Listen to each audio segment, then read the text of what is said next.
avec vous que pas besoin d'exprimer le désarroi des Camerounais pendant une si longue durée. Je voudrais remercier le collègue Bara pour l'initiative et saluer les interventions qui ont été faites ici. Quelle que soit la situation que nous traversons, ces dernières sont incontestablement édifiantes. Et je crois que nous avons saisi quel est le fond du problème. Mais nous ne perdons rien à rappeler que la question des télécommunications au Cameroun, elle est scandaleuse. Tout s'y mêle. Mauvaise qualité de service, banditisme, escroquerie. Et on est complètement désemparé parce que c'est la traduction du citoyen abandonné par l'État. Vous avez un amoncellement d'institutions là-dedans. Je ne parle pas d'opérateurs, soyez tranquilles. Parce qu'en ce qui me concerne, il en est des télécommunications comme de l'énergie au Cameroun. Nous passons le temps, nous ici, et nous tombons dans ce piège, à déferler, à déverser notre colère sur des commerçants.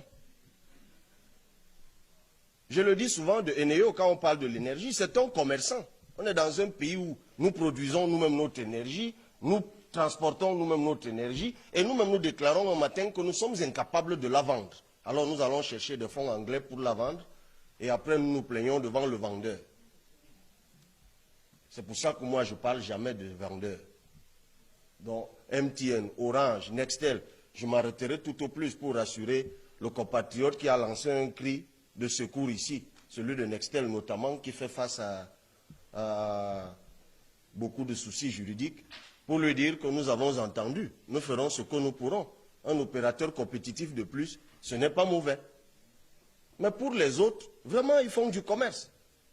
MTN, Nextel et tout le reste ne sont pas des entreprises philanthropiques ou sociales ou que sais-je encore. Ils font du bénéfice et c'est normal. C'est ça qui crée de la croissance. Le problème, Madame la ministre, c'est chez vous.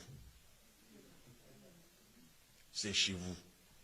Je me rappelle encore lorsque vous m'avez fait l'honneur, je n'étais pas encore député, de m'inviter aux premières journées du numérique. C'était ici au Palais des Congrès, je me rappelle comme si c'était hier, c'était le ministre Aboué Machoï qui en était modérateur. Que de promesses. Mais jusqu'aujourd'hui, à l'aéroport de Simalène, il n'y a pas Internet. À l'aéroport de Douala, il n'y a pas Internet. Là, je crois que ce n'est même pas la fibre optique, c'est la médiocrité.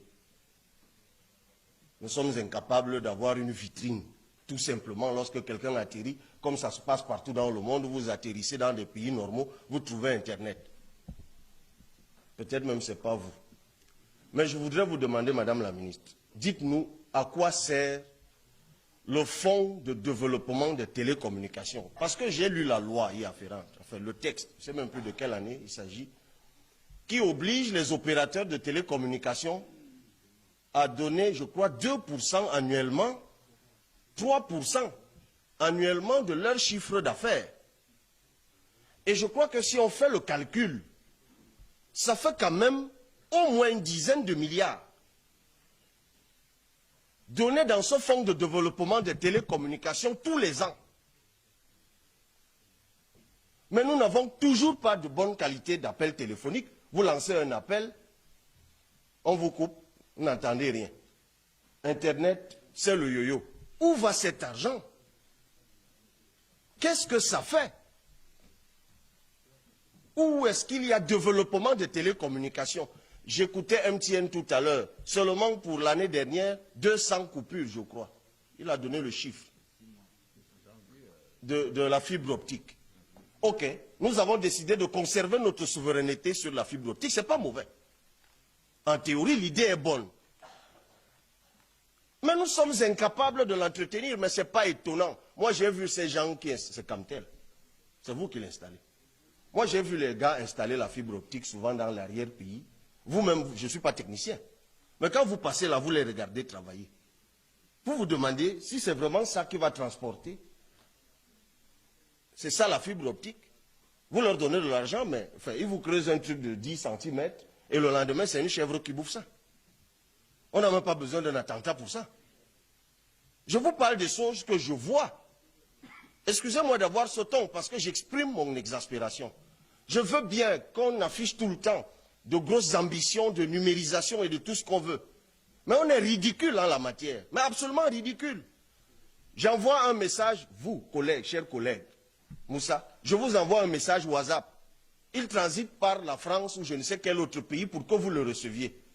Tout ça parce que le Cameroun est incapable d'installer un dispositif qui nous donne la souveraineté en la matière. Oui, quand je vous envoie un WhatsApp, il est lu dans le monde entier avant que vous ne le lisiez. Voilà la réalité.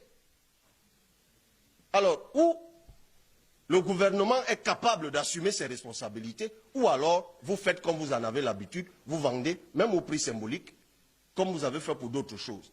Mais pourvu que nous ayons quelque chose de sérieux, quelque chose qui ressemble au Cameroun dont nous rêvons ici.